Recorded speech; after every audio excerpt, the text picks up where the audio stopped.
누구세요? 결혼식 때 친정이 변변창은이 더 잘해라고 하셨죠? 네? 그 변변창은 친정 사람이에요. 뭐라고요? 태양그룹 창업주의 딸이요. 사연 시작 전 구독, 좋아요 부탁드립니다. 사연이 재밌으셨으면 댓글을 남겨주세요.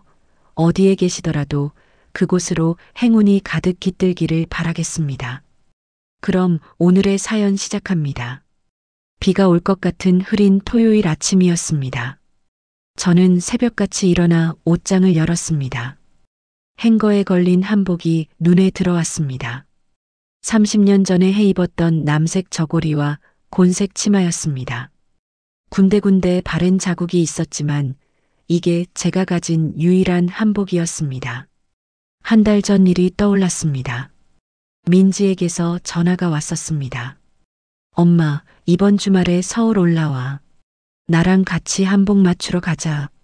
한복? 나는 괜찮아. 내 한복 있어. 엄마, 그 한복 언제 적 건데? 같이 가서 예쁜 거 맞추자. 내가 살게. 아니야. 괜히 돈 쓰지 마라. 내 한복 멀쩡해. 민지가 한숨을 쉬는 소리가 들렸습니다. 엄마, 시댁에서도 한복비 보내드린다고 했거든. 그거라도 받아. 남의 집 돈으로 옷 해 입을 순 없어. 괜찮다니까.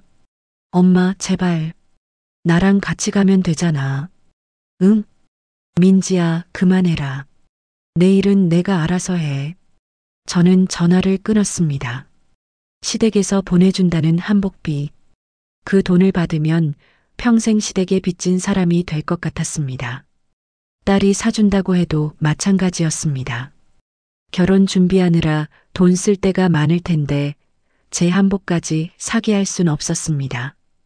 가난해도 자존심은 있었습니다. 오늘은 제 딸 민지의 결혼식 날이었습니다. 32해를 홀로 키운 딸이 시집을 가는 날이었습니다. 저는 낡은 한복을 꺼내 입었습니다. 거울 앞에 섰습니다. 햇볕에 그을린 얼굴, 주름진 손, 굽은 어깨, 바랜 한복이 그런 제 모습과 잘 어울렸습니다. 그래, 이게 나야. 머리를 정성스럽게 빗고 쪽을 찧었습니다. 비녀를 꽂으려다 멈췄습니다. 장롱 깊숙한 곳에 숨겨둔 옥비녀가 떠올랐지만 고개를 저었습니다. 아니야. 오늘은 그냥 이대로 가자. 싸구려 플라스틱 비녀를 꽂고 한복 고름을 여몄습니다. 청첩장을 다시 꺼내봤습니다. 그랜드 하얏트 호텔 그랜드 볼룸이라고 적혀 있었습니다. 서울 한복판에 있는 최고급 호텔이라고 했습니다. 시골 버스를 타고 읍내로 나가 고속버스를 탔습니다. 창밖으로 논밭이 스쳐 지나갔습니다. 30해를 넘게 일군 땅이었습니다. 39에 남편을 잃고 혼자 농사짓기 시작했습니다. 모내기 철이면 허리가 끊어지도록 논에 들어가고 가을이면 벼를 베느라 손바닥이 갈라지도록 일했습니다. 그렇게 번 돈으로 민지를 키웠습니다. 대학도 보내고 취직도 시키고 이제 시집까지 보내는구나. 창밖을 보며 눈시울이 뜨거워졌습니다. 서울에 도착하니 점심때가 다 되어 있었습니다. 호텔 앞에서 저는 잠시 발걸음을 멈췄습니다. 유리문 너머로 보이는 휘황찬란한 로비가 눈부셨습니다. 양복 입은 사람들, 드레스 입은 여자들이 오갔습니다. 로비를 지나 안내 데스크에서 결혼식장 위치를 물었습니다. 젊은 직원이 제 행색을 위아래로 훑어보더니 퉁명스럽게 답했습니다. 아, 최준혁 씨 결혼식이요? 저쪽 엘리베이터 타고 3층이요. 저는 고개를 숙이고 엘리베이터로 향했습니다. 결혼식장 입구에 들어서자 웅성거리는 소리가 들렸습니다. 하객들이 삼삼오오 모여 이야기를 나누고 있었습니다. 모두 화려한 옷차림이었습니다. 저는 혼주 대기실을 찾았습니다. 문을 열고 들어서자 시어머니 될 사람이 먼저 와 있었습니다. 화려한 자주색 한복에 금사로 수놓은 저고리, 목에는 굵은 진주 목걸이를 두르고 있었습니다. 한눈에 봐도 수백만 원은 할 것 같은 맞춤 한복이었습니다. 옆에는 딸로 보이는 여자가 앉아 있었습니다. 시어머니 한명숙이 저를 보더니 눈이 휘둥그레졌습니다. 제 한복을 위아래로 훑어봤습니다. 그리고 입꼬리를 살짝 올렸습니다. 웃는 것 같기도 하고 비웃는 것 같기도 한 표정이었습니다. 어머, 사돈어른 오셨네요. 네, 안녕하세요. 오늘 정말 감사합니다. 저는 허리를 깊이 숙여 인사했습니다. 근데 그 한복이 오늘 입으실 거예요? 명숙이 대놓고 물었습니다. 네, 제 한복입니다. 아니, 저희가 한복비 보내드린다고 했잖아요. 민지도 같이 맞추러 가자고 했다면서요? 왜 안 가셨어요? 명숙의 목소리가 높아졌습니다. 그냥 제 옷이 있어서요. 에휴. 명숙이 한숨을 쉬며 옆에 앉은 딸에게 눈짓했습니다. 시누이 될 수진이 저를 보더니 킥킥 웃었습니다. 대기실에 어색한 침묵이 흘렀습니다. 저는 구석 소파에 앉아 손을 무릎 위에 가지런히 모았습니다. 명숙과 수진이 작은 목소리로 속삭이는 게 들렸습니다.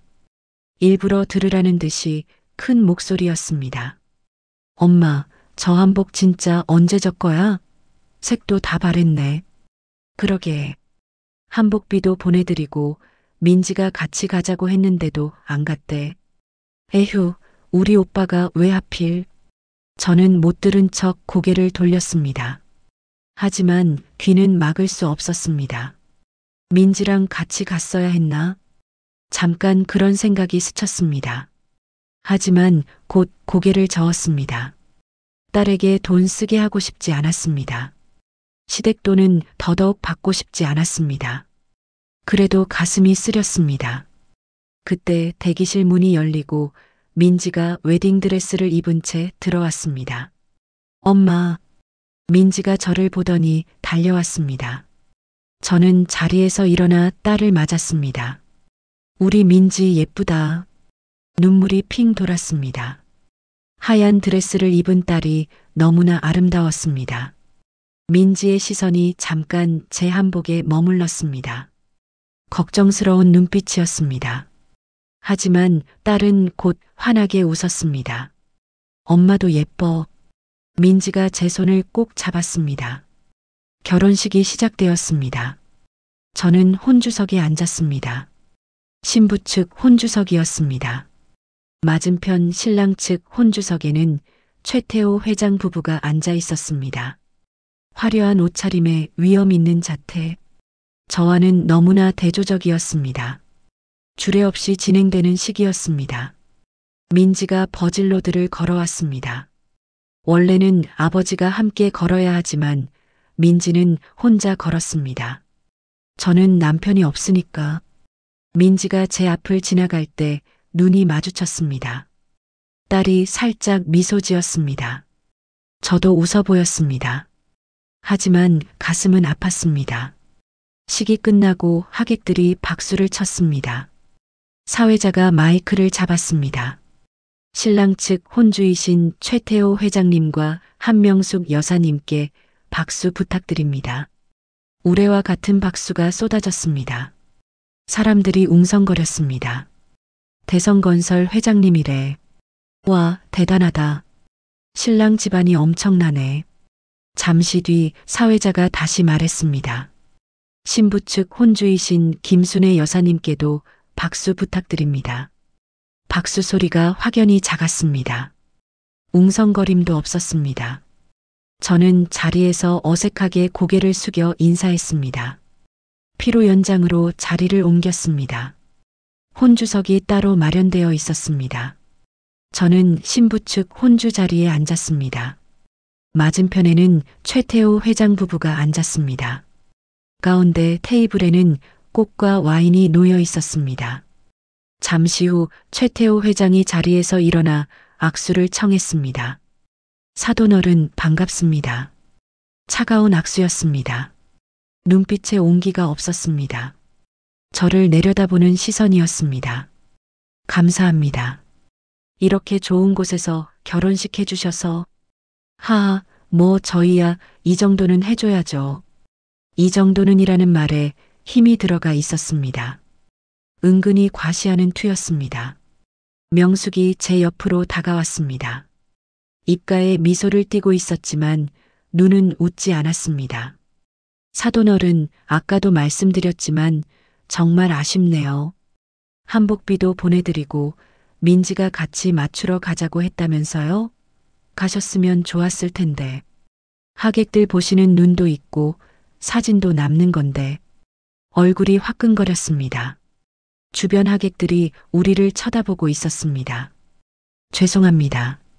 제가 고집을 부려서. 에휴, 지난 일인데 어쩌겠어요. 앞으로 민지가 잘하면 되죠, 뭐. 명숙이 한숨을 쉬며 자리로 돌아갔습니다.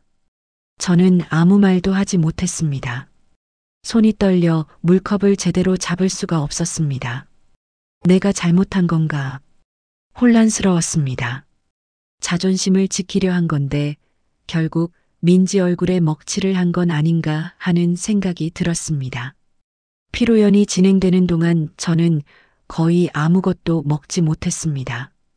테이블 위에 놓인 음식들은 이름도 모르는 것들 뿐이었습니다. 포크와 나이프가 여러 개 놓여 있었는데 어떤 걸 먼저 써야 할지 몰랐습니다. 신랑 측 하객들이 저를 힐끗힐끗 쳐다보는 게 느껴졌습니다. 수군거리는 소리가 들렸습니다. 신부 엄마래. 시골에서 농사 짓는다던데. 헐, 저 한복 좀 봐. 색이 다 바랬어. 시어머니가 한복비 보내고 딸이 같이 가자고 했는데도 안 갔대. 고집도 세네. 대성건설 며느리 될 사람 친정이 저러니. 저는 고개를 숙이고 무릎 위에 놓인 손을 꽉 쥐었습니다. 손등에 핏줄이 붉어졌습니다. 하지만 참았습니다. 오늘은 민지의 날이니까. 제가 문제를 일으키면 안 되니까. 패백 시간이 되었습니다. 패백실에 가족들이 모였습니다. 저도 신부 측 가족 자리에 섰습니다. 하지만 저 혼자뿐이었습니다. 친척도 형제도 없었습니다. 반면 신랑 측은 대가족이었습니다. 삼촌, 고모, 사촌들이 줄줄이 서 있었습니다. 한복으로 갈아입은 민지가 시부모님께 큰 절을 올렸습니다. 절을 받는 명숙의 표정이 굳어 있었습니다. 며느리 잘 들어. 명숙이 차가운 목소리로 말했습니다. 우리 집안은 오래된 가문이야. 예법을 중시해. 앞으로 이 집안 법도대로 살아야 해. 알겠지? 네, 어머니. 민지가 고개를 숙인 채 대답했습니다. 목소리가 기어 들어갔습니다. 친정이 변변찮으니 내가 더 잘해야 해. 오늘 봤지? 시집온 며느리가 친정 자랑할 게 없으면 행동으로 보여줘야 해. 알아듣겠어? 그 순간 저는 주먹을 꽉 쥐었습니다. 손톱이 손바닥을 파고들었습니다. 시누이 수진이 옆에서 킥킥거리며 말했습니다. 엄마, 그래도 올케가 순하니까 잘 가르치면 되겠네. 시골 사람들이 원래 순하잖아. 저는 그 자리를 박차고 나가고 싶었습니다. 뺨을 후려치고 싶었습니다. 하지만 참았습니다. 이를 악물고 참았습니다. 민지가 고개를 들어 저를 봤습니다. 눈이 마주쳤습니다. 민지의 눈가가 붉어져 있었습니다. 하지만 딸은 억지로 웃어 보였습니다. 엄마, 괜찮아. 민지의 입술이 소리 없이 움직였습니다. 저는 고개를 돌려 눈물을 삼켰습니다. 결혼식이 끝나고 저는 시골로 돌아왔습니다. 버스에 앉아 창밖을 멍하니 바라봤습니다. 민지의 얼굴이 자꾸 떠올랐습니다. 무릎 꿇고 시어머니에게 훈계받던 모습, 억지로 웃어 보이던 눈빛, 내가 잘못한 거야. 저는 속으로 중얼거렸습니다. 내가 가난해서, 내가 변변찮아서, 민지가 같이 가자고 했는데 고집 부려서, 민지가 저런 소리를 듣는 거야. 집에 도착하니 밤이었습니다. 텅 빈 집에 혼자 들어섰습니다. 불도 켜지 않고 마루에 털썩 주저앉았습니다. 낡은 한복을 내려다봤습니다. 바랜색, 낡은 천. 민지 말대로 같이 갔으면 달라졌을까? 시댁에서 보내준 돈으로 새 한복을 맞춰 입었으면 달라졌을까? 아니, 저는 고개를 저었습니다. 달라지지 않았을 것입니다. 저들은 처음부터 저를 무시할 작정이었습니다. 한복이 문제가 아니었습니다. 그때 장롱 속에서 희미하게 빛나는 것이 보였습니다. 열어둔 장롱 문틈으로 비녀가 반짝이고 있었습니다. 옥비녀였습니다. 30년 전 이 집에 들어올 때 유일하게 가지고 온 물건이었습니다. 저는 비녀를 꺼내 손에 쥐었습니다. 차가운 옥이 손바닥에 닿았습니다. 비녀에 새겨진 문양을 손끝으로 더듬었습니다. 용 문양이었습니다. 태양그룹 창업주의 가문을 상징하는 문양. 아버지. 저는 비녀를 가슴에 안고 눈을 감았습니다. 30년 전의 기억이 파도처럼 밀려왔습니다. 내 딸이 무시당하는 건 참을 수 없다. 저는 비녀를 꽉 쥐었습니다. 언젠가 반드시. 창밖으로 구름 사이로 달이 보였습니다. 흐릿한 달빛이 방 안을 비쳤습니다. 저는 아직 무엇을 할지 정하지 못했습니다. 하지만 가슴속에서 무언가가 꿈틀거리기 시작했습니다. 30년간 묻어두었던 것이 깨어나려 하고 있었습니다. 민지의 얼굴이 떠올랐습니다. 억지로 웃던 그 눈빛. 저는 이를 악물었습니다. 기다려라, 민지야. 엄마가 지켜줄게. 결혼식이 끝난 지 사흘이 지났습니다. 저는 밭에 나가지 못했습니다. 몸이 아픈 게 아니었습니다. 마음이 움직이지 않았습니다. 하루 종일 마루에 앉아 멍하니 창밖만 바라봤습니다. 민지 생각뿐이었습니다. 패백자리에서 무릎 꿇고 훈계받던 딸의 모습이 눈앞에 아른거렸습니다. 시어머니에게 네, 어머니하고 대답하던 기어드는 목소리가 귓가에 맴돌았습니다. 친정이 변변찮으니 내가 더 잘해야 해. 그 말이 가슴에 박힌 가시처럼 쑤셨습니다. 저녁이 되어 어둠이 내려앉았습니다. 저는 불도 켜지 않고 안방으로 들어갔습니다. 장롱 앞에 섰습니다. 서랍을 열고 이불 밑을 뒤져 낡은 자개함을 꺼냈습니다. 30년간 한 번도 열지 않았던 함이었습니다. 뚜껑을 열자 먼지 냄새가 올라왔습니다. 함 안에는 옥비녀가 놓여 있었습니다. 결혼식 날 밤에 꺼냈다가 다시 넣어둔 비녀였습니다. 비녀 옆에는 빛바랜 사진 한 장이 있었습니다. 사진을 집어들었습니다. 22살의 제가 웃고 있었습니다. 새하얀 원피스를 입고 커다란 정원 앞에 서 있는 모습이었습니다. 뒤편으로 거대한 저택이 보였습니다. 태양그룹 본가였습니다. 저는 사진 속 얼굴을 손끝으로 쓰다듬었습니다. 저게 나였구나. 30년 전에 제가 낯설었습니다. 햇볕에 그을린 적 없는 하얀 피부, 곱게 편 어깨, 자신감 넘치던 눈빛. 지금의 저와는 전혀 다른 사람이었습니다. 30년 전 이야기입니다. 저는 태양그룹 창업주 이정호 회장의 외동딸이었습니다. 태어날 때부터 금수저를 물고 태어났다는 말이 저를 두고 하는 말이었습니다. 원하는 건 뭐든 가질 수 있었습니다. 최고급 교육, 해외 유학, 남들이 부러워하는 모든 것. 하지만 저는 행복하지 않았습니다. 아버지는 늘 바빴습니다. 어머니는 사교 모임에만 열중하셨습니다. 저는 커다란 저택에서 혼자 밥을 먹고 혼자 잠들었습니다. 부모와 가정교사가 있었지만 그들은 가족이 아니었습니다. 진짜 사랑이란 게 뭘까? 22의 저는 늘 그런 생각을 했습니다. 그때 그 사람을 만났습니다. 박정수, 태양그룹 하청 건설회사에서 일하는 평범한 청년이었습니다. 저보다 3살 많았고 돈도 배경도 없었습니다. 하지만 그의 눈빛은 따뜻했습니다. 우연히 공사 현장에서 마주쳤습니다. 아버지를 따라 현장 시찰을 갔다가 길을 잃었는데 그가 길을 알려줬습니다. 아가씨, 여기 위험해요. 제가 안내해 드릴게요. 그의 손은 거칠었습니다. 하지만 제 손을 잡을 때 그 어느 때보다 따뜻했습니다. 그 후로 몰래 만나기 시작했습니다. 정수 씨는 저를 회장 딸이 아닌 그냥 수내로 대해줬습니다. 같이 포장마차에서 어묵을 먹고 한강변을 걸으며 이야기를 나눴습니다. 생전 처음 느껴보는 자유였습니다. 그렇게 사랑에 빠졌습니다.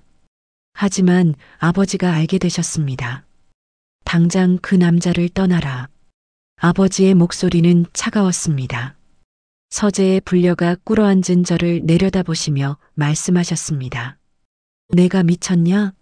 고작 건설 노동자 따위하고 태양그룹 이정호의 딸이? 아버지, 정수 씨는 좋은 사람이에요. 저를 진심으로. 입 다물어. 아버지가 책상을 내리쳤습니다.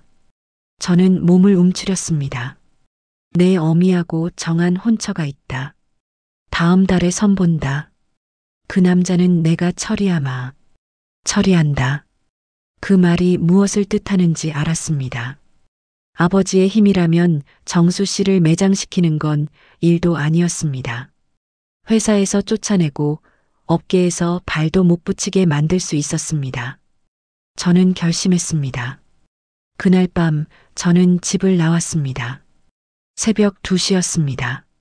온 집안이 잠든 틈을 타가방 하나만 들고 후문으로 빠져나왔습니다.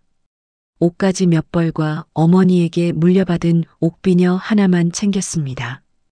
돈은 한 푼도 가져가지 않았습니다. 아버지 돈으로 시작하는 건 싫었습니다. 정수 씨가 후문 앞에서 기다리고 있었습니다. 순애야, 정말 괜찮겠어? 정수 씨의 목소리가 떨렸습니다. 괜찮아요. 당신만 있으면 돼요. 저는 그의 손을 잡았습니다. 우리는 밤새 버스를 타고 충청도 시골로 내려왔습니다. 정수 씨 고향이었습니다. 작은 흙집이 우리의 신혼집이 되었습니다. 다음 날 아침 창문으로 들어오는 햇살에 눈을 떴습니다. 낡은 천장이 보였습니다.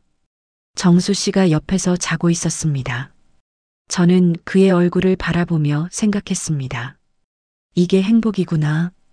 호화로운 저택보다 보석과 명품보다 이 낡은 집에서 느끼는 따뜻함이 더 좋았습니다. 하지만 행복은 짧았습니다. 결혼한 지 3년째 되던 해였습니다.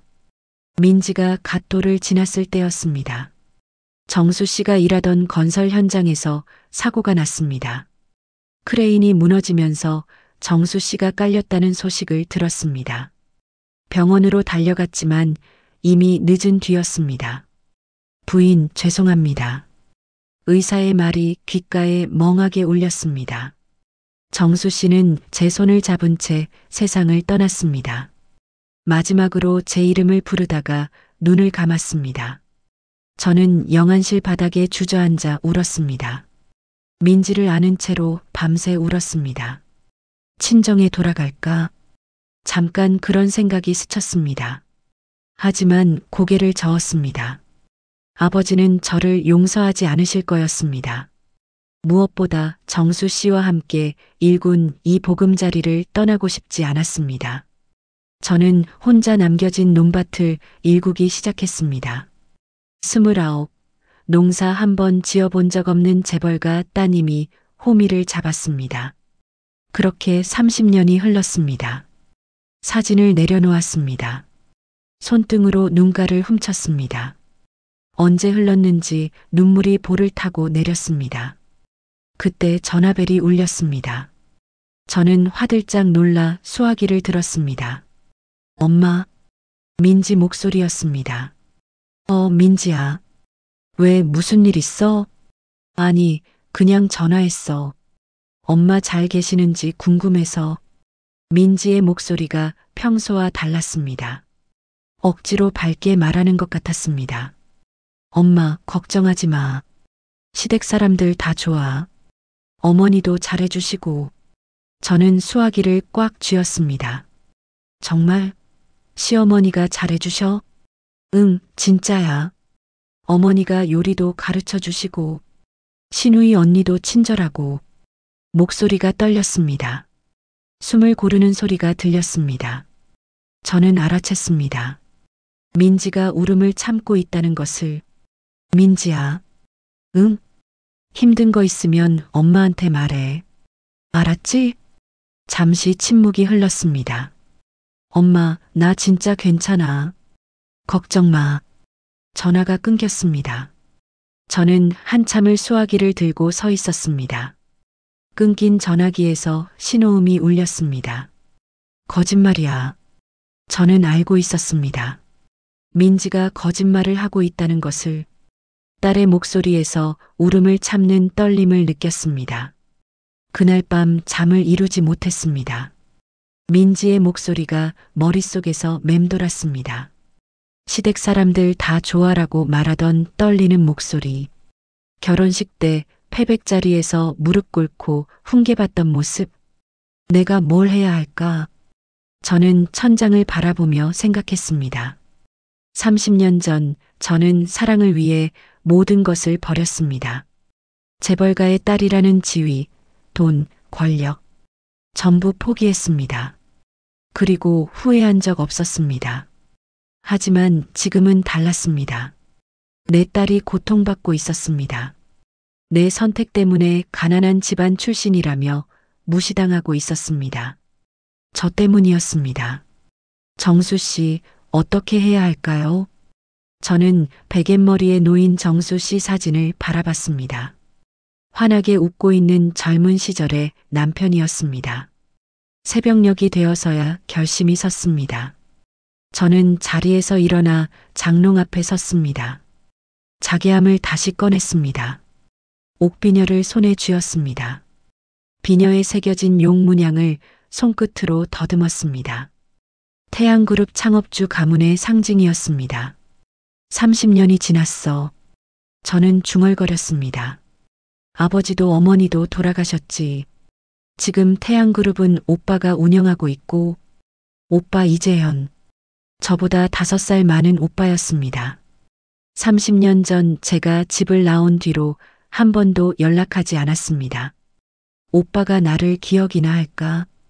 망설였습니다. 30년간 끊었던 인연이었습니다. 지금 와서 연락하는 게 맞는 걸까?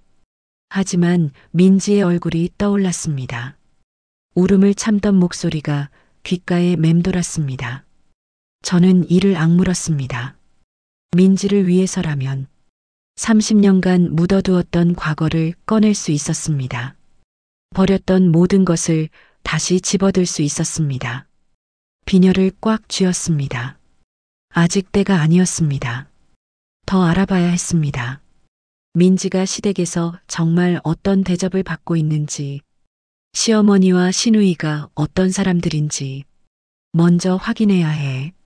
저는 비녀를 다시함에 넣고 뚜껑을 닫았습니다. 창밖으로 동이 트고 있었습니다. 붉은 햇살이 방 안으로 스며들었습니다. 저는 창밖을 바라보며 다짐했습니다. 민지야, 엄마가 지켜줄게. 반드시. 민지의 전화가 있고 일주일이 지났습니다. 저는 평소처럼 밭에 나가 일을 했습니다. 호미로 흙을 파고 잡초를 뽑고 물을 주었습니다. 하지만 손은 움직여도 머리는 온통 딸 생각뿐이었습니다. 민지가 정말 괜찮은 걸까? 불안한 마음이 가시지 않았습니다. 그날 저녁이었습니다. 낯선 번호로 전화가 왔습니다. 받으니 젊은 여자 목소리가 들렸습니다. 저기 민지 어머니 맞으시죠? 네, 그런데 누구세요? 저 민지 대학 동기 현주예요. 민지 결혼식 때 뵀었는데 기억하실지 모르겠네요. 기억났습니다. 결혼식 때 유일하게 저한테 인사했던 민지 친구였습니다. 아, 그래. 현주야. 무슨 일이니? 전화기 너머로 한숨소리가 들렸습니다. 어머니, 민지한테 들으셨어요? 요즘 시댁에서 무슨 일 있는지 가슴이 덜컥 내려앉았습니다. 무슨 일인데? 민지한테 무슨 일 있어? 그게 민지가 저한테 말 안 하려고 했는데 어제 만났거든요. 근데 보리, 현주가 말끝을 흐렸습니다. 보리 어떻게 됐는데? 손자국이 있었어요. 시어머니한테 맞은 것 같아요. 수화기를 든 손이 떨렸습니다. 뭐라고? 민지가 넘어져서 그랬다고 하는데 저는 아닌 것 같아서 어머니한테 알려드려야 할 것 같았어요. 저는 한참 동안 말을 잇지 못했습니다. 심장이 쿵쾅거렸습니다. 현주야, 고마워. 알려줘서. 어머니, 민지한테는 제가 전화했다고 하지 마세요. 민지가 알면 속상해할 것 같아서요. 알았어. 걱정 마. 전화를 끊고 저는 그 자리에 주저앉았습니다. 맞았다고? 내 딸이? 온몸에 피가 거꾸로 솟는 것 같았습니다. 손이 떨려 아무것도 잡을 수가 없었습니다. 다음 날 새벽 저는 서울행 버스에 올랐습니다. 민지한테는 알리지 않았습니다. 먼저 직접 확인해야 했습니다. 내 눈으로 딸이 어떻게 살고 있는지 봐야 했습니다. 버스 안에서 잠을 이루지 못했습니다. 창밖으로 어둠이 걷히고 해가 떠올랐습니다. 서울에 가까워질수록 가슴이 조여왔습니다. 민지야, 엄마가 간다. 서울에 도착한 건 아침 9시였습니다. 저는 민지가 사는 아파트 주소를 찾아갔습니다. 강남의 고급 아파트 단지였습니다. 높은 건물들이 하늘을 찌를 듯 솟아 있었습니다. 정문에서 경비원이 저를 막아섰습니다. 어디 가세요? 저 1203동에 사는 분 찾아왔는데요. 누구 찾으시는데요? 연락하고 오셨어요? 저는 우물쭈물했습니다. 경비원이 제 행색을 위아래로 훑어봤습니다. 낡은 점퍼에 고무신을 신은 시골 할머니. 이런 곳에 어울리지 않는 모습이었습니다. 아, 그냥 잠깐만요. 저는 뒤로 물러섰습니다. 정문 옆 화단 뒤에 몸을 숨기고 아파트를 지켜보기로 했습니다. 1시간쯤 지났을까요? 1203동 입구에서 익숙한 모습이 보였습니다. 민지였습니다. 쓰레기 봉투를 들고 나오고 있었습니다. 저는 화단 뒤에서 딸을 바라봤습니다. 숨이 멎는 것 같았습니다. 민지의 얼굴이 말이 아니었습니다. 볼에 붉은 자국이 선명했습니다. 손바닥 모양 그대로 찍혀 있었습니다. 눈 밑에는 다크서클이 짙게 내려앉아 있었고 결혼식 때보다 훨씬 수척해져 있었습니다. 내 딸이. 저는 입을 틀어막았습니다. 울음이 터져 나올 것 같았습니다. 민지는 쓰레기를 버리고 돌아서다가 잠깐 멈췄습니다. 하늘을 올려다봤습니다. 한숨을 쉬는 것 같았습니다. 어깨가 축 처져 있었습니다. 민지야. 저는 뛰어나가 딸을 안고 싶었습니다. 볼의 상처를 어루만지며 누가 그랬어. 엄마한테 말해라고 다그치고 싶었습니다. 하지만 발이 떨어지지 않았습니다. 지금 나서면 민지가 더 곤란해질 수 있었습니다. 시어머니한테 친정어머니가 찾아왔다고 알려지면 민지가 더 혼날지도 몰랐습니다. 저는 주먹을 꽉 쥐고 그 자리에 서 있었습니다. 민지가 다시 건물 안으로 들어갔습니다. 쓰레기장에서 아파트 현관까지 걸어가는 딸의 뒷모습이 너무나 쓸쓸해 보였습니다. 저는 아파트 단지 밖으로 나왔습니다. 근처 공원 벤치에 앉았습니다. 눈물이 멈추지 않았습니다. 손등으로 연신 눈가를 훔쳤지만 소용없었습니다. 내가 이러려고 민지를 키웠나? 30년을 혼자 키웠습니다. 새벽부터 밤까지 논밭에서 일하고 허리가 끊어지도록 고생하며 딸을 키웠습니다. 대학 보내고 취직시키고 좋은 데 시집 보내려고 그렇게 애썼습니다. 그런데 내 딸이 시어머니한테 뺨을 맞고 살고 있었습니다. 다 내 탓이야. 저는 하늘을 올려다봤습니다. 내가 가난해서, 내가 변변찮아서 민지가 저런 취급을 받는 거야. 분노가 치밀어 올랐습니다. 시어머니에 대한 분노, 민지를 지켜주지 못한 자신에 대한 분노가 뒤섞였습니다. 해가 기울어 저녁이 되었습니다. 저는 서울역 근처 싸구려 여관에 방을 잡았습니다. 좁고 허름한 방이었지만 상관없었습니다. 잠을 잘 생각도 없었습니다. 침대에 앉아 한참을 생각했습니다. 어떻게 해야 할까? 민지를 데려올까? 이혼시킬까? 하지만 민지가 원하지 않으면 소용없었습니다. 딸은 아직도 시댁 사람들 다 좋다고 거짓말을 하고 있었습니다. 엄마 걱정시키지 않으려고 내가 나서야 해. 저는 결심했습니다. 저들에게 내 딸을 함부로 대하면 어떻게 되는지 보여줘야 해. 가방에서 작은 수첩을 꺼냈습니다. 30년 전 집을 나올 때 가져온 수첩이었습니다. 거기에 번호 하나가 적혀 있었습니다. 친정 오빠 이재현의 개인 전화번호였습니다. 30년 전의 번호였습니다. 바뀌었을 수도 있었습니다. 아니, 바뀌었을 확률이 높았습니다. 하지만 시도해봐야 했습니다. 저는 떨리는 손으로 휴대폰을 들었습니다. 번호를 누르기 전에 잠시 멈췄습니다. 30년이야. 30년 만에 연락하는 거야. 오빠가 전화를 받을까? 받는다 해도 저를 기억할까? 기억한다 해도 도와줄까? 온갖 생각이 머릿속을 스쳤습니다. 민지의 얼굴이 떠올랐습니다.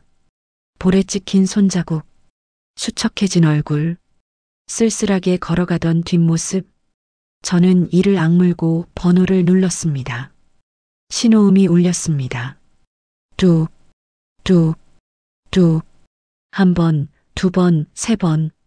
안 받으시려나. 네 번째 신호음이 울릴 때였습니다. 여보세요? 남자 목소리가 들렸습니다. 낮고 무거운 목소리. 30년 전보다 늙었지만 분명히 기억나는 목소리였습니다. 오빠였습니다. 저는 목이 메어 말이 나오지 않았습니다. 여보세요? 누구세요? 오빠. 침묵이 흘렀습니다. 누구? 나야. 순애. 전화기 너머로 숨먹는 소리가 들렸습니다. 한참 동안 아무 말이 없었습니다. 순애? 순애가 맞아? 오빠의 목소리가 떨렸습니다. 응. 나야 오빠. 지금 어디야? 살아있었어? 30년 동안 어디 있었던 거야? 질문이 쏟아졌습니다. 저는 눈물이 흘렀습니다. 오빠 미안해. 연락 못해서 미안해. 미안하긴. 아버지 돌아가실 때도 어머니 돌아가실 때도 연락이 안 됐잖아. 얼마나 찾았는데. 오빠의 목소리에도 울음기가 섞여 있었습니다. 오빠 나 부탁할 게 있어. 뭔데? 말해. 뭐든 말해. 저는 깊은 숨을 들이쉬었습니다. 내 딸이 있어. 민지라고. 근데 시집을 갔는데 시댁에서 무시당하고 있어. 시어머니한테 맡기까지 해. 뭐? 대성건설 최태호 회장 집안이야. 그 집에서 내 딸을 가난한 집안 출신이라고 무시해. 내가 이렇게 살아서 목이 메어 말을 잇지 못했습니다. 순애야. 오빠의 목소리가 낮아졌습니다. 대성건설이라고 했어? 응. 잠시 침묵이 흘렀습니다. 그리고 오빠가 말했습니다. 서울에 있어? 응. 서울역 근처 여관에 있어. 거기 있어. 내가 지금 사람 보낼게. 내일 만나자. 오빠. 순애야. 오빠의 목소리가 단호했습니다. 내 딸 내 조카잖아. 내 조카 무시하는 놈들. 내가 가만 안 둬. 전화가 끊겼습니다. 저는 휴대폰을 가슴에 안고 한참을 울었습니다. 30년 만에 들은 오빠 목소리. 30년 만에 느끼는 가족의 온기. 고마워, 오빠. 창밖으로 서울의 야경이 반짝였습니다. 높은 빌딩들 사이로 불빛이 쏟아졌습니다. 저는 눈물을 닦고 창밖을 바라봤습니다. 민지야, 기다려. 엄마가 반드시 지켜줄게. 30년간 숨겨왔던 과거가 깨어나고 있었습니다. 버렸던 모든 것을 다시 집어들 준비가 되었습니다. 이제 시작이었습니다. 다음 날 아침이었습니다. 여관 문 앞에서 노크 소리가 들렸습니다. 문을 열자 검은 정장을 입은 젊은 남자가 서 있었습니다. 김순애 여사님이십니까? 네, 그런데요. 회장님께서 보내셨습니다. 모시러 왔습니다. 여관 앞에 검은색 최고급 세단이 대기하고 있었습니다. 저는 얼떨결에 차에 올랐습니다. 차가 서울 시내를 가로질러 달렸습니다. 창밖으로 높은 빌딩들이 스쳐 지나갔습니다. 30분쯤 달렸을까요? 차가 거대한 건물 앞에 멈췄습니다. 태양그룹 본사였습니다. 로비에 들어서자 직원들이 일제히 고개를 숙였습니다. 어서 오십시오. 안내를 받아 엘리베이터를 탔습니다. 최상층 버튼이 눌렸습니다. 엘리베이터 문이 열리자 넓은 복도가 펼쳐졌습니다. 복도 끝에 커다란 문이 보였습니다. 회장실이라고 적혀 있었습니다. 문이 열렸습니다. 넓은 회장실 안에 한 남자가 서 있었습니다. 백발이 성성한 67의 노인. 하지만 눈빛만은 날카롭고 강렬했습니다. 오빠였습니다. 순애야. 오빠가 저를 불렀습니다. 목소리가 떨렸습니다. 오빠. 저도 모르게 눈물이 흘렀습니다. 오빠가 다가와 저를 껴안았습니다. 이 바보야. 30년 동안 어디서 뭘 한 거야? 오빠의 어깨가 떨리고 있었습니다. 미안해, 오빠. 정말 미안해. 아버지 돌아가실 때 마지막까지 널 찾으셨어. 순애 어디 갔냐? 내 딸 데려와라 하시면서 가슴이 찢어지는 것 같았습니다. 저는 오빠의 품에서 한참을 울었습니다. 한참 뒤 저와 오빠는 소파에 마주 앉았습니다. 오빠가 서류 뭉치를 테이블 위에 올려놓았습니다. 대성건설. 어젯밤에 다 조사했어. 저는 서류를 집어들었습니다. 대성건설 비리 현황이라고 적혀 있었습니다. 최태호 그 인간 생각보다 더 썩었더라. 오빠가 차가운 목소리로 말했습니다. 분식회계, 하청업체 대금 미지급, 정치권 뇌물, 탈세. 있는 죄란 죄는 다 있어. 서류를 넘기는 손이 떨렸습니다. 이 사람들이 내 딸을 무시하고 때리고 짓밟았습니다. 특히 이거 봐. 오빠가 한 장을 가리켰습니다. 다음 달에 정부 대형 건설 입찰이 있어. 대성건설이 사활을 걸고 있는 프로젝트야. 근데 이게 터지면 회사가 망하겠네. 망하는 정도가 아니야. 최태호는 감옥 가고 회사는 공중분해되겠지. 저는 서류를 내려놓고 오빠를 바라봤습니다. 오빠 도와줘. 당연하지. 오빠가 고개를 끄덕였습니다.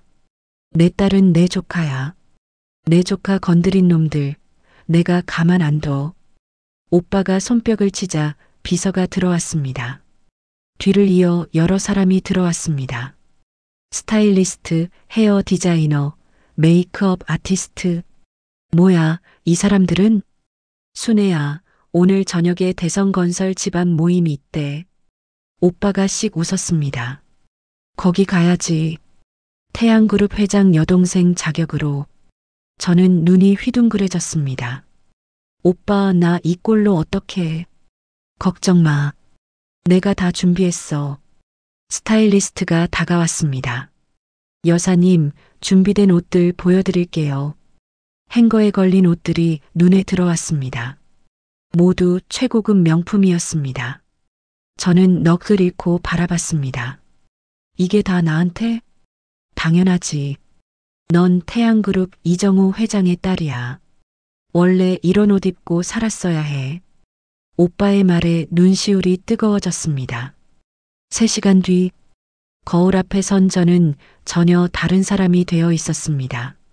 진한 남색 실크 드레스, 목에는 사파이어 목걸이가 걸려 있었습니다.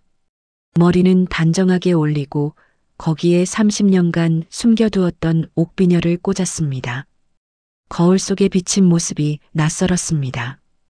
햇볕에 그을린 얼굴은 화장으로 가려졌고 굽은 어깨는 곧게 펴졌습니다. 30년 전 태양그룹 영예였던 그때의 모습이 돌아온 것 같았습니다. 완벽해. 오빠가 만족스럽게 고개를 끄덕였습니다. 이제 가자. 복수하러. 저녁 7시. 검은 세단이 대성건설 최태호 회장 자택 앞에 멈췄습니다. 고급 주택가에 자리 잡은 거대한 저택이었습니다.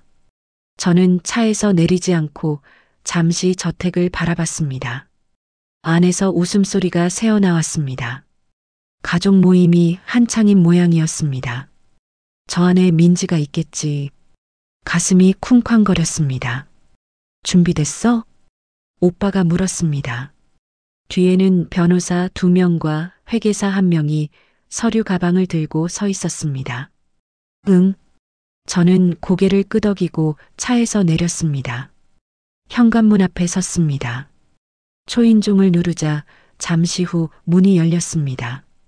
가정부로 보이는 여자가 고개를 내밀었습니다. 누구세요? 손님이라고 전해줘. 태양그룹에서 왔다고.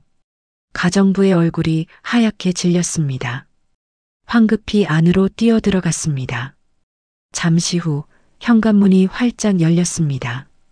최태호가 직접 나와 있었습니다. 얼굴에 당혹감이 가득했습니다. 태양그룹에서 오셨다고요? 무슨 일로? 말을 하다가 최태호의 시선이 제 뒤에 선 사람에게 멈췄습니다. 오빠 이재현이었습니다. 이 회장님? 최태호의 목소리가 떨렸습니다. 얼굴이 새하얗게 질렸습니다. 최 회장, 오랜만이야. 오빠가 차갑게 웃었습니다. 들어가도 되겠지? 할 얘기가 있어서. 최태호가 어쩔 줄 몰라 하며 길을 비켰습니다. 저와 오빠 그리고 변호사와 회계사가 저택 안으로 들어갔습니다. 거실에는 가족들이 모여 있었습니다. 시어머니 한명숙이 소파에 앉아 있었고 그 옆에 시누이 최수진이 있었습니다. 사위 준혁이 구석에 서 있었고 민지는 부엌 쪽에서 쟁반을 들고 나오다가 멈춰 섰습니다. 민지의 눈이 저를 향했습니다. 처음에는 알아보지 못하는 것 같았습니다. 하지만 제가 고개를 살짝 끄덕이자 민지의 눈이 휘둥그레졌습니다. 엄마. 쟁반이 민지 손에서 떨어졌습니다. 쨍그랑 소리와 함께 찻잔이 바닥에 깨졌습니다. 뭐야, 이게 무슨... 시어머니 명숙이 벌떡 일어났습니다.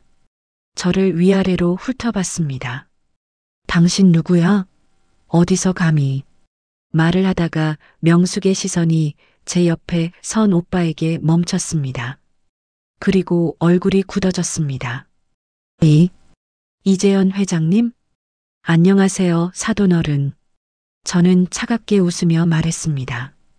결혼식 이후로 처음 뵙네요. 명숙의 얼굴에서 혈색이 사라졌습니다.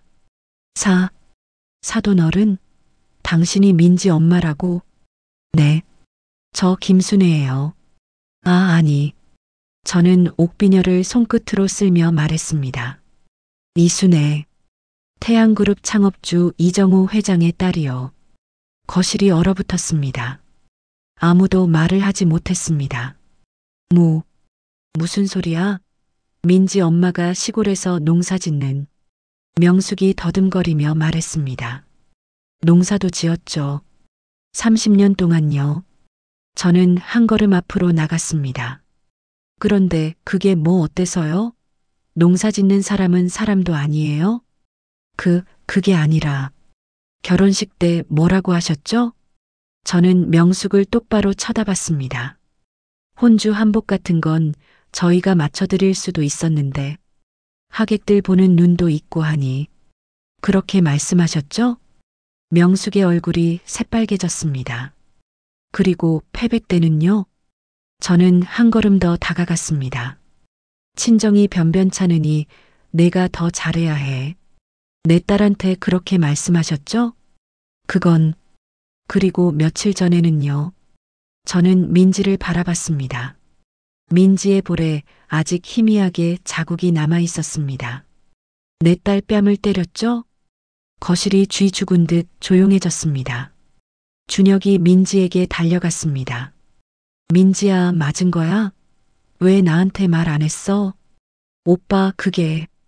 민지가 고개를 숙였습니다. 시끄러워. 최태호가 고함을 질렀습니다. 당신이 누구든 남의 집에 와서 이게 무슨 짓이야? 당장 나가. 나가라고요? 오빠, 이재현이 앞으로 나섰습니다. 최 회장, 아직 본론도 안 꺼냈는데? 오빠가 손짓하자 변호사가 서류 가방을 열었습니다. 두꺼운 서류 뭉치가 테이블 위에 놓였습니다. 이게 뭐야? 최태호가 서류를 집어들었습니다. 첫 장을 보는 순간 그의 손이 떨리기 시작했습니다. 대성건설 분식회계 내역, 하청업체 대금 미지급 현황, 정치권 로비 자금 흐름. 오빠가 차분하게 읊었습니다. 아, 그리고 이것도 있지. 다음 달 정부 입찰 관련 뇌물수수 증거. 최태호의 얼굴이 흙빛으로 변했습니다. 이걸 어디서? 태양그룹을 누가 운영하는지 잊으셨어요? 저는 차갑게 웃었습니다. 우리 아버지가 만든 정보망이 얼마나 촘촘한데요. 이 자료 검찰에 넘기면 최 회장은 감옥 가시고 대성건설은 끝나요. 오빠가 서류를 톡톡 두드리며 말했습니다. 회사뿐 아니라 이 집, 저 차, 당신들이 걸치고 있는 명품까지 전부 압류당하겠죠. 명숙이 다리가 풀려 소파에 주저앉았습니다. 세상에. 신우이 수진이 새파랗게 질린 얼굴로 아버지에게 달려갔습니다. 아빠, 이게 무슨 소리야? 설마 진짜야? 최태호가 아무 말도 하지 못했습니다. 이마에 식은땀이 줄줄 흘렀습니다. 저는 명숙 앞으로 다가갔습니다. 소파에 주저앉은 그녀를 내려다봤습니다. 사돈어른. 네. 명숙이 고개를 들었습니다. 눈에 두려움이 가득했습니다. 내 딸한테 사과하세요. 뭐라고? 내 딸 앞에 무릎 꿇고 사과하세요. 때린 것, 무시한 것, 전부. 명숙의 얼굴이 일그러졌습니다. 내가 왜 며느리한테 안 하시겠어요? 저는 오빠에게 눈짓했습니다. 오빠가 휴대폰을 들어 올렸습니다. 검찰청 지인한테 전화 한 통이면 돼요. 선택하세요. 명숙이 떨리는 다리로 일어섰습니다. 민지에게 비틀거리며 다가갔습니다. 그리고 천천히 무릎을 꿇었습니다. 민지야. 명숙의 목소리가 떨렸습니다. 미안하다. 내가 잘못했다. 민지가 눈을 크게 떴습니다. 믿을 수 없다는 표정이었습니다. 어머니, 일어나세요. 이러시면. 아니야. 저는 민지의 어깨를 잡았습니다. 받아. 내가 받을 자격이 있어. 민지의 눈에서 눈물이 흘러내렸습니다. 명숙이 바닥에 이마를 대고 절했습니다. 신우이 수진도 옆에 와서 무릎을 꿇었습니다. 옳게 미안해. 내가 너무 심했어. 거실 바닥에 무릎 꿇은 시어머니와 신우이. 그 모습을 내려다보며 저는 생각했습니다. 이게 복수구나. 하지만 마음이 후련하지만은 않았습니다. 가슴 한구석이 씁쓸했습니다. 저는 민지의 손을 잡았습니다. 민지야. 엄마. 민지가 제 품에 안겨 울었습니다. 온몸을 떨며 흐느꼈습니다. 엄마가 미안해. 진작 지켜주지 못해서. 저도 눈물이 흘렀습니다. 이제 다 끝났어. 아무도 널 무시 못해. 민지를 꼭 안은 채 저는 방 안을 둘러봤습니다. 바닥에 꿇어앉은 시어머니와 시누이, 얼굴이 흙빛이 된 시아버지, 그리고 아내 곁으로 달려와 손을 잡고 있는 사위 준혁. 준혁이 저를 올려다봤습니다. 눈에 죄책감이 가득했습니다. 장모님 죄송합니다. 제가 민지를 지켜주지 못해서. 저는 준혁을 바라봤습니다. 앞으로 잘해. 내 딸 다시 울리면 그때는 진짜 가만 안 둬. 네, 명심하겠습니다. 준혁이 깊이 고개를 숙였습니다. 저는 오빠에게 고개를 끄덕였습니다. 서류는 일단 보류해줘, 오빠. 뭐, 이 자식들을. 민지 남편 아버지야. 당장 감옥 보내면 민지가 힘들어져. 오빠가 한숨을 쉬었습니다. 넌 너무 착해. 예전이나 지금이나. 저는 최태호를 바라봤습니다. 한 번만 봐드릴게요. 하지만 다시 내 딸 힘들게 하면 그때는 진짜예요. 최태호가 고개를 푹 숙였습니다. 감사합니다. 저는 민지의 손을 잡고 현관으로 향했습니다. 민지야, 가자. 오늘은 엄마랑 있어. 엄마. 민지가 제 팔에 매달렸습니다. 문을 열고 나가기 전 저는 뒤를 돌아봤습니다. 거실에 남겨진 대성건설 가족들 모두 고개를 숙이고 있었습니다. 밖으로 나오자 밤하늘에 별이 떠 있었습니다. 저는 딸의 손을 꽉 잡고 걸었습니다. 끝났어. 가슴속에 30년간 쌓였던 응어리가 풀리는 것 같았습니다. 계절이 바뀌어 가을이 깊어지고 있었습니다. 저는 다시 시골집으로 돌아왔습니다. 서울에서의 일이 끝난 지 한 달이 지났습니다. 화려한 드레스는 벗고 다시 낡은 점퍼와 고무신을 신었습니다. 아침마다 밭에 나갔습니다. 늦가을 햇살 아래 배추를 솟고 물을 뽑고 김장 준비를 했습니다. 허리가 뻐근했지만 마음은 편안했습니다. 밭일을 하다 잠시 허리를 펴고 하늘을 올려다봤습니다. 파란 하늘에 흰 구름이 두둥실 떠가고 있었습니다. 정수 씨, 보고 있어요? 저는 속으로 남편에게 말했습니다. 우리 민지, 이제 괜찮아요. 내가 지켜줬어요. 바람이 불어와 볼을 스쳤습니다. 남편이 대답하는 것 같았습니다. 저녁이 되어 집으로 돌아왔습니다. 부엌에서 된장찌개를 끓이며 혼자 밥을 먹을 준비를 했습니다. 30년간 혼자 밥을 먹어왔지만 요즘은 조금 다른 기분이 들었습니다. 외롭지 않았습니다. 그때 대문 밖에서 차 소리가 들렸습니다. 이 시간에 누가? 저는 앞치마를 두른 채 마당으로 나갔습니다. 대문이 열리고 익숙한 얼굴이 보였습니다. 민지였습니다. 그리고 그 옆에 준혁이 서 있었습니다. 엄마. 민지가 달려와 저를 껴안았습니다. 따뜻한 체온이 전해졌습니다. 어머, 이게 무슨 일이야? 연락도 없이. 깜짝 방문이에요. 엄마 보고 싶어서. 민지의 눈가가 붉어졌습니다. 준혁이 뒤에서 허리를 깊이 숙였습니다. 장모님, 안녕하세요. 저는 두 사람을 번갈아 보며 웃었습니다. 그래, 어서 들어와. 마침 저녁 준비하고 있었어. 좁은 부엌에서 셋이 저녁을 준비했습니다. 민지가 상추를 씻고 준혁이 서툰 솜씨로 감자를 깎았습니다. 저는 된장찌개에 두부를 넣으며 두 사람을 지켜봤습니다. 준혁아, 감자는 그렇게 깎는 게 아니야. 아, 죄송합니다. 칼질을 잘 못해서. 괜찮아. 천천히 해. 민지가 웃으며 남편의 어깨를 툭 쳤습니다. 오빠 집에서는 맨날 배달만 시켜 먹어서 그래요. 야, 그래도 요즘은 내가 라면도 끓이잖아. 라면이 요리예요? 두 사람이 티격태격하는 모습을 보며 저는 미소 지었습니다. 민지의 얼굴에 생기가 돌아왔습니다.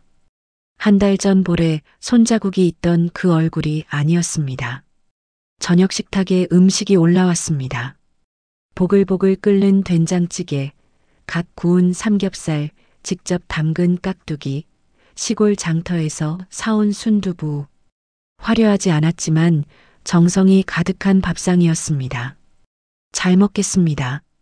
민지가 손을 모으고 인사했습니다. 세 사람이 둘러앉아 밥을 먹었습니다. 작은 밥상이었지만 따뜻했습니다. 엄마, 이 깍두기 진짜 맛있다. 많이 먹어. 서울 갈 때 싸줄게. 장모님, 된장찌개도 정말 맛있습니다. 준혁이 연신국을 떠먹으며 말했습니다. 우리 엄마가 된장찌개 진짜 잘 끓이거든요. 민지가 자랑스럽게 말했습니다. 저는 두 사람을 바라보며 가슴이 뭉클해졌습니다. 밥을 다 먹고 설거지를 했습니다.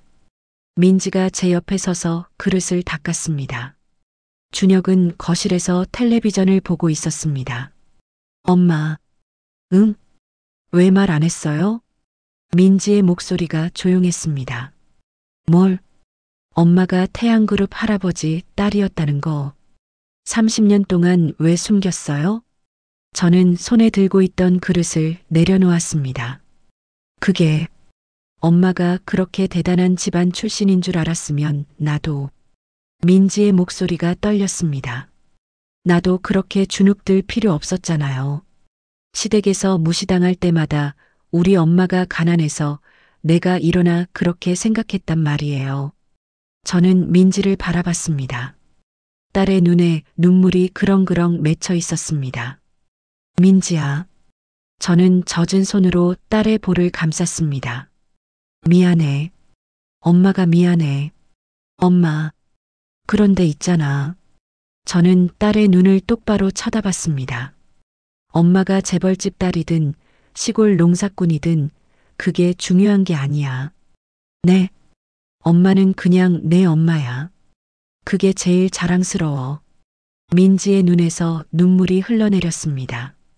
엄마가 어디서 왔든 뭘 가졌든 널 사랑하는 마음은 똑같아. 엄마는 평생 내 편이야. 알겠지? 민지가 제 품에 안겨 울었습니다.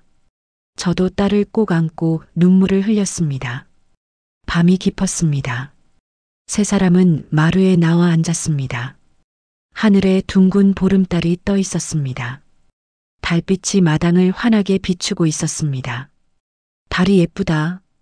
민지가 하늘을 올려다보며 말했습니다. 그러게. 서울에선 달이 잘 안 보이는데. 준혁이 고개를 끄덕였습니다. 저는 두 사람 사이에 앉아 하늘을 바라봤습니다. 엄마. 응? 앞으로 자주 올게요. 명절마다 아니 한 달에 한 번은 올게요. 민지가 제 손을 잡았습니다. 그래. 자주 와. 엄마가 맛있는 거 많이 해줄게. 장모님, 저도 자주 오겠습니다. 농사일도 도와드릴게요. 준혁이 진지하게 말했습니다. 저는 피식 웃었습니다. 넌 감자도 제대로 못 깎으면서 열심히 배우겠습니다. 세 사람이 함께 웃었습니다. 웃음소리가 밤하늘로 퍼져나갔습니다. 다음 날 아침이었습니다. 민지와 준혁이 서울로 돌아갈 채비를 했습니다. 저는 김치와 된장, 고추장을 아이스박스에 담아 건넸습니다. 엄마, 너무 많아요. 어떻게 들고 가요? 차로 왔잖아. 다 싫어. 대문 앞에서 민지가 저를 꼭 안았습니다. 엄마, 건강해야 해요. 아프면 안 돼요. 알았어. 너도 건강하고. 사랑해요, 엄마. 민지의 속삭임에 가슴이 뜨거워졌습니다. 나도 사랑해. 우리 딸. 차가 골목을 빠져나갈 때까지 저는 대문 앞에 서서 손을 흔들었습니다. 차가 멀어지고 보이지 않게 될 때까지 지켜봤습니다. 저는 다시 밭으로 향했습니다. 호미를 들고 흙을 파며 생각했습니다. 30년 전 사랑을 위해 모든 것을 버렸습니다. 재벌가의 딸이라는 지위도, 돈도, 권력도 포기했습니다. 후회한 적 없었습니다. 그리고 이번에는 딸을 위해 그 모든 것을 다시 꺼냈습니다. 30년간 묻어두었던 과거를 열었습니다. 그것도 후회하지 않았습니다. 복수는 끝났습니다. 하지만 복수보다 더 소중한 것을 깨달았습니다. 가족이었습니다. 내 딸이 행복한 것, 내 딸이 웃는 것, 그것보다 더 큰 행복은 없었습니다. 저녁이 되어 해가 기울었습니다. 저는 마루에 앉아 하늘을 바라봤습니다.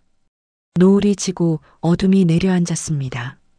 다시 둥근 달이 떠올랐습니다. 장롱 안에는 옥비녀가 다시 자개함에 담겨 잠들어 있었습니다. 이제 다시 꺼낼 일은 없을 것입니다. 저는 더 이상 태양구름 영예가 아니었습니다. 그냥 시골에서 농사 짓는 평범한 할머니였습니다. 시장에서 콩나물값 깎고 이웃집 할머니와 수다 떨고 밭에서 호미질하는 할머니, 그것으로 충분했습니다. 그게 제일 행복했습니다. 달빛이 마루를 환하게 비쳤습니다. 저는 눈을 감고 깊은 숨을 쉬었습니다. 정수 씨, 우리 잘 살고 있어요. 바람이 살랑 불어왔습니다. 민지도 행복하고 나도 행복해요. 어디선가 귀뚜라미 소리가 들려왔습니다. 가을밤의 평화로운 소리였습니다. 저는 미소를 지었습니다. 복수보다 달콤한 건 가족의 행복이었습니다. 권력보다 강한 건 어머니의 사랑이었습니다. 돈보다 소중한 건 함께하는 시간이었습니다. 밤하늘에 뜬 둥근 보름달을 바라보며 저는 그 어느 때보다 편안하고 넉넉한 미소를 지었습니다. 이야기는 여기서 막을 내립니다.